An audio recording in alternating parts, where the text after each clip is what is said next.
Hello there. I wanted to give an overview of today's assignment.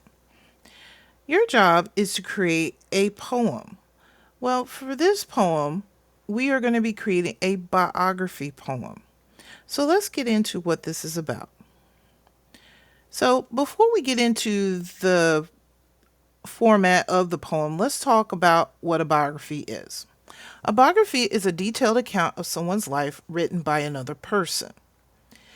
It includes key events, achievements, challenges, and personal experiences. Your job is to choose a famous person.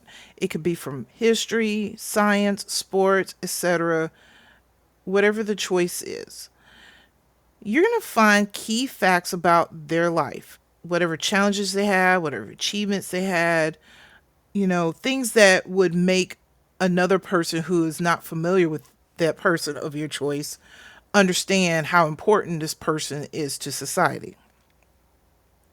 You are going to follow a 20-line format to tell this story creatively.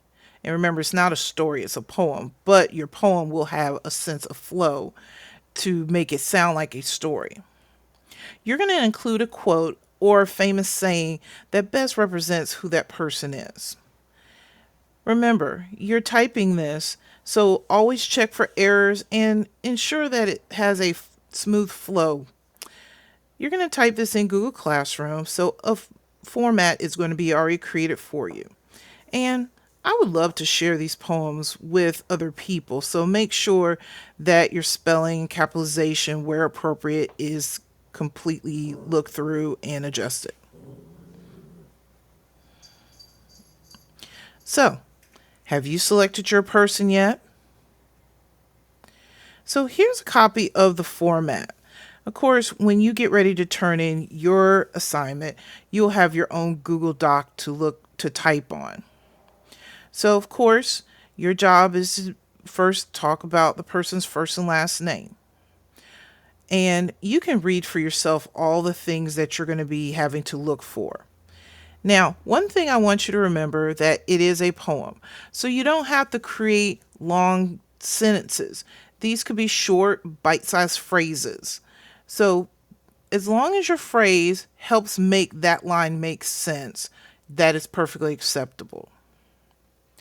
So make sure that as you're typing, you don't have to say he was known for playing a instrument. He did win several awards. So you don't have to say that. You could just say played an instrument since he was 2. Won multiple awards, including a Grammy, a Tony, an Oscar, which are awards that a musician can win. So you'll have time in class to work on this assignment. So let's talk about some final special reminders. Like I said, you'll have time in class to conduct your research, but be careful as you are doing your research that you're not going down a rabbit hole and just finding all kinds of information and it doesn't relate to the format. Your rough draft needs to be placed in your spiral notebook first. And the reason why is because that way it gives you an opportunity to think, does the information that you want to share rings important to the assignment? If it's not important to the assignment, or it would be something that would question why you made that decision, or you feel like you made a decision on a person and it's not coming out the way you thought, feel free to change the person. Now, I will provide you the final draft format, so please do not create one on your own. If you have any questions, please feel free to ask. I would rather for you to ask about the format or how to phrase something rather than you turning it in and then losing points for something that you could have fixed if you had a bit of guidance. And of course, as always and forever, spelling, grammar, capitalization, and punctuation will count. So if you have any questions, please feel free to ask. Have fun, learn information, and I hope to learn some information as I read through these. Take care.